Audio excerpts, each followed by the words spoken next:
புருஷன் யாரு? கான்ஸ்டிடியூஷனால தேர்ந்தெடுக்கப்பட்டவரா? தைரியம் இருந்தா எம்எல்ஏ நின்னு மகன நீ மினிஸ்டர் ஆயிட்டு ஆர்டர் போடுறா நீ பாப்போம். உங்க மாமாவுடைய ஐடென்டி வச்சுக்கிட்டு கமிஷனரை மிரட்டுறது, டிஜிபியை மிரட்டுறது உனக்கு யாரு அதிகாரம் கொடுத்தது? ஆதவ அர்ஜுனு, நீனும் மாமனாருடைய சொத்துல தானே கள்ள லாட்டரியில பொழப்பு நடத்திக்கிட்டு இருக்க. சபரீசன் எம்பியா எம்எல்ஏ மக்களால தேர்ந்தெடுக்கப்பட்ட பிரதிநிதியாண்டா, நீங்கள் ரொம்ப மக்களால் தேர்ந்தெடுக்கப்பட்ட பிரதிநிதியா?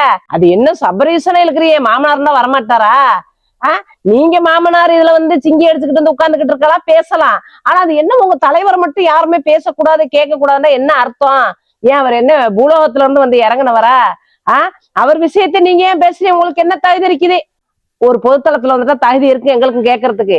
அப்ப என்ன மயத்துக்கு எங்கள்கிட்ட எங்க மக்கள்கிட்ட எல்லாம் ஓட்டு கேட்கறீங்களே, அப்ப நாங்க கேட்கிற கேள்விக்கு நீங்க பதில் சொல்லித்தான் ஆணு. அதை விட்டுவிட்டு யாரு கேள்வி கேட்டக்கூடாது அப்படிங்கிற ஒரு மனப்பான்மையில இருக்கிறீங்க. நல்ல கேள்வி கேட்போம், மக்கள் உங்களுக்கு சரியான பாடம் கொடுப்பா.